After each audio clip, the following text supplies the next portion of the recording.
A patient sits bound in a chair suspended from the ceiling. With a push, the ropes twist, the chair spins faster and faster, and the room becomes a blur. Soon, the patient is nauseous, gasping, unable to focus. In the early 19th century, this was not punishment, but treatment rotational therapy, a bizarre psychiatric practice that sought to cure madness by spinning patients into submission.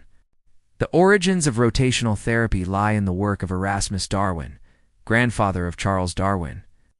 In the late 18th century, Erasmus Darwin speculated that spinning the body might influence blood flow and the nervous system. His ideas intrigued early psychiatrists searching for ways to treat mental illness beyond confinement and restraint.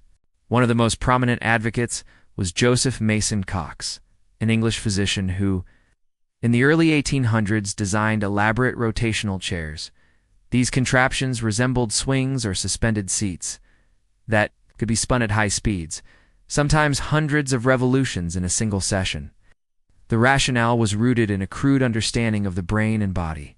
Physicians believed insanity stemmed from imbalances of blood or nervous energy.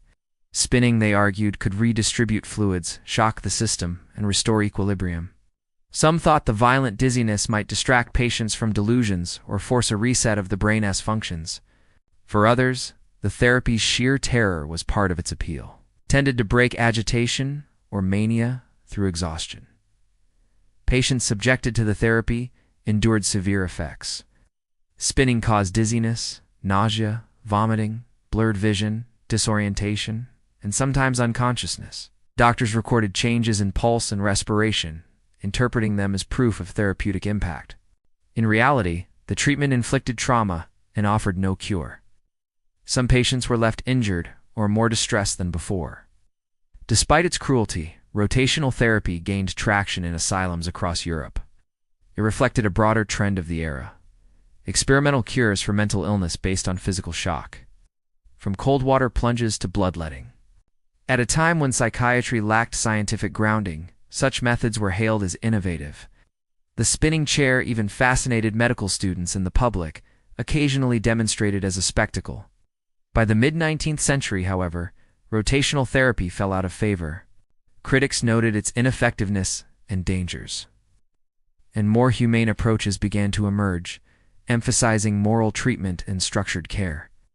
Yet the spinning chair remains emblematic of a period when desperation and speculation led to bizarre experiments in the name of healing. Modern historians view rotational therapy as a vivid example of medicine's trial-and-error evolution. What seems absurd today was once considered rational, born from the limited knowledge of its time. The practice also reveals the vulnerability of psychiatric patients, often subjected to harsh and experimental methods without consent. The story of rotational therapy underscores how far psychiatry has come and how far it still has to go.